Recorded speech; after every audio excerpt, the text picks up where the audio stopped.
মাননীয় স্পিকার, আমাদের এই অধিবেশনের আজকে শেষ দিন। আমরা চাই যে আমাদের এই দিনটা এই অধিবেশনের জন্য গ্লোরিফাই হয়ে থাকুক। এখানে প্রথম অধিবেশনে বেশ কিছু আইন খুব তড়িগড়ি করে পাশ করতে হয়েছে সময়ের বাধ্যবাধকতার কারণে। সেই সময় আমরা বলেছিলাম যে ভবিষ্যতে যেন সব কিছু আমাদের কাছে আমাদের প্রাপ্যতা অনুযায়ী আসে। এখানে শুধু অধিকারের প্রশ্ন না মাননীয় স্পিকার, এটা দায়িত্বেরও ব্যাপার।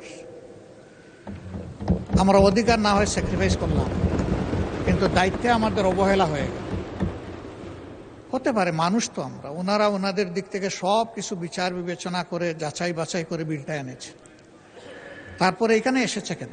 এখানে এসেছে যে এটা আলোচনা করে আরও যদি কোনো ভালো কিছু আসে সেইটাও সংযোজন হবে, যদি এখানে দুর্বল কিছু থাকে সেইটা বাদ পড়ে। ওনারা যদি বলতেন একটু যে সময়ের এই বাধ্যবাধকতাটাকে কিভাবে ওনারা বিবেচনা করছেন, তাহলে আমাদের জন্য ভালো হতো।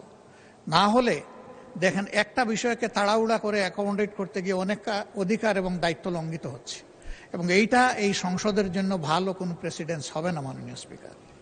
তা আমরা কি খারাপ মন্দ প্রেসিডেন্টকে স্কোর, এটা হওয়া উচিত না।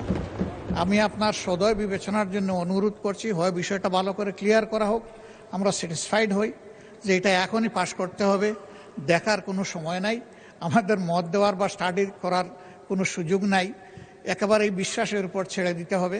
আর আইন বোধহয় এইভাবে প্রণয়ন হয় না মাননীয় স্পিকার। আইন তো বুঝে শুনে প্রণয়ন, ইতিহাসের দায়বদ্ধতা আমাদের আছে, তো আমরা তো অস্বীকার করতে পারবো না।